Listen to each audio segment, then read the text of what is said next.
Para sermos salvos, nós precisamos ser enxertados em Cristo. Mas o que significa ser enxertado? É uma figura botânica que também encontramos na Escritura, especificamente em Romanos capítulo 11, onde o apóstolo Paulo fala sobre a enxertia dos gentios na oliveira de Cristo.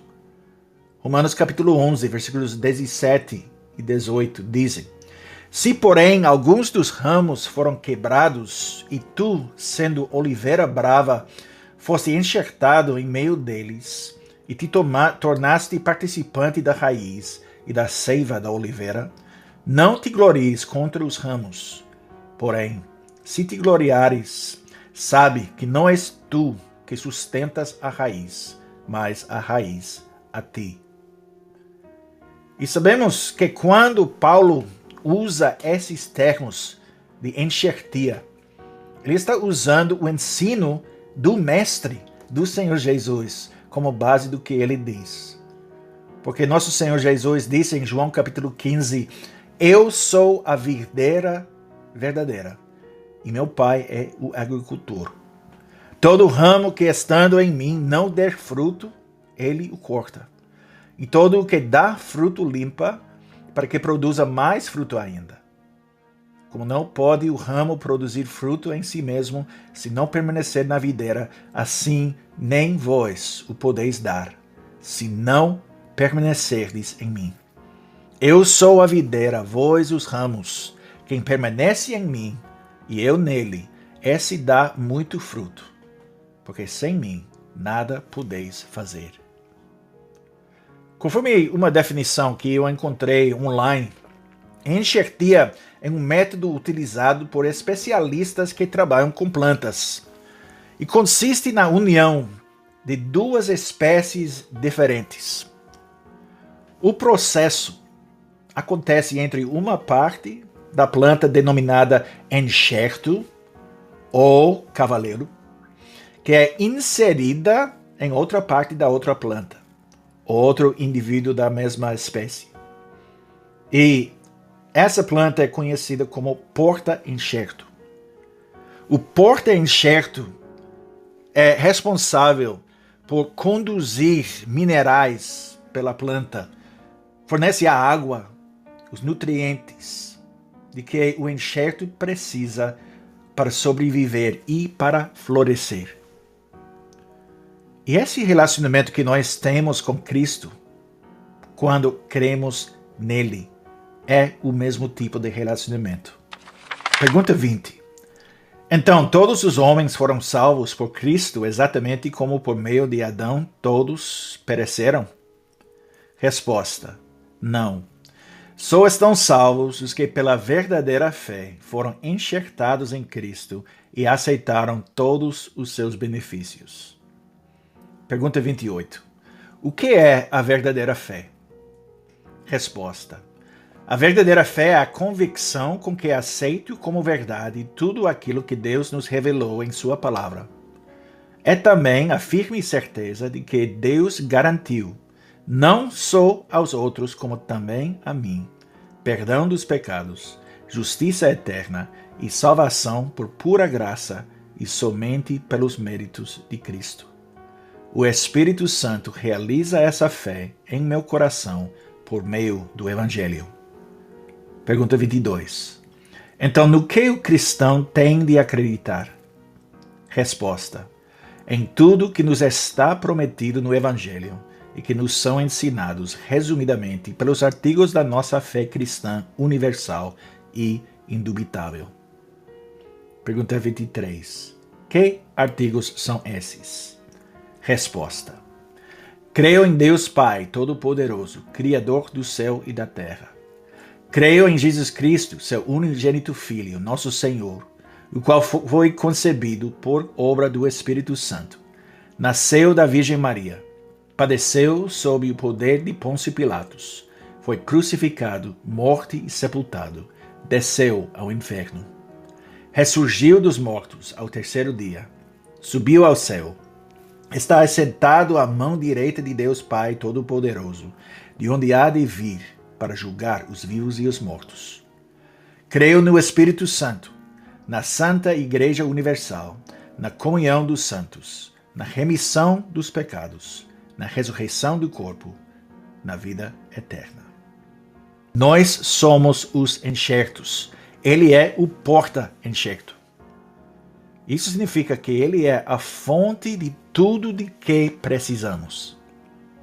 Por isso nós vemos todas as passagens no Novo Testamento que falam sobre quem somos especificamente em Cristo. Efésios capítulo 2, versículo 13. Mas agora, em Cristo Jesus, vós que antes estáveis longe, fostes aproximados pelo sangue de Cristo. Romanos capítulo 8, versículo 1. Agora, pois, já nenhuma condenação há para os que estão em Cristo Jesus. 2 Coríntios capítulo 5, versículo 17. E assim, se alguém está em Cristo, é nova criatura. As coisas antigas já passaram, eis que se fizeram novas.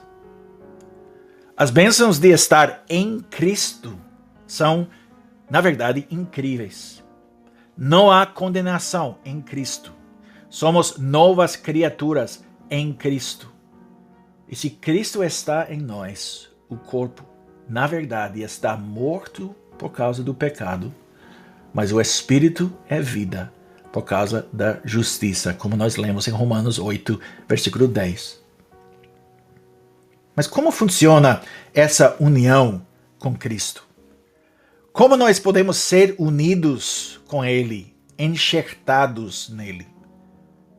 O meio é fé, a verdadeira fé, que é primeiramente a convicção com que aceito como verdade tudo aquilo que Deus nos revelou em sua palavra. E também a firme certeza de que Deus garantiu não somente aos outros, como também a mim, perdão de pecados, justiça eterna e salvação por pura graça e somente pelos méritos de Cristo. Então a fé é primeiramente a firme convicção sobre a veracidade da palavra de Deus. Não há limite, não existe limite ao que precisamos acreditar da palavra. Não podemos rejeitar uma parte da palavra enquanto aceitamos uma outra parte. Não podemos dizer que não acreditamos na história revelada na Escritura ou em algumas doutrinas que não gostamos muito e ao mesmo tempo dizer que confiamos nas partes que falam sobre, por exemplo, o Evangelho. As Escrituras vêm para nós como um todo, um pacote completo. Mas a outra parte da fé, que nosso catecismo enfatiza, é o aspecto pessoal da fé. Alguém pode dizer que acredita no que a Bíblia diz, embora não acredite que isso tenha algo a ver com ele. Pode ser que uma pessoa acredite que a mensagem da Bíblia é a verdade, mas que as promessas da Escritura não se aplicam a ela. Mas para ser a verdadeira fé, a fé precisa incluir os dois lados. A crença na veracidade das Escrituras e a crença pessoal no conteúdo do Evangelho. Que as promessas de Deus têm a ver não somente com as outras pessoas, mas que são promessas feitas para mim. E é por meio dessa fé que o relacionamento mais importante de todos é mantido. O relacionamento entre nós, os ramos, e o Senhor Jesus Cristo, a videira. Nele, nós recebemos perdão dos pecados, a justiça eterna e a salvação. Portanto, no final, não é nossa fé que nos salva. A fé é o que nos une a Cristo. É Cristo que nos salva. A fé é a corda salva-vidas, podemos dizer, que nos liga a Cristo. E assim, Assim como o galho enxertado no tronco de uma árvore, nós recebemos tudo de que precisamos para sobreviver, para crescer, para prosperar, da fonte que é Jesus Cristo. O Espírito Santo realiza essa fé em nosso coração por meio do Evangelho. Isso significa que aquilo em que cremos é de vital importância para nós. Nós precisamos acreditar no Evangelho. E nas próximas semanas, se Deus quiser, iremos falar sobre os fundamentos do Evangelho, como resumidos nos artigos do Credo dos Apóstolos. Cremos. Nossa fé nos une a Cristo. Estou crucificado com Cristo. Logo, não sou eu quem vive, mas Cristo vive em mim. E esse viver que agora tenho na carne, vivo pela fé no Filho de Deus, que me amou e a si mesmo se entregou por mim.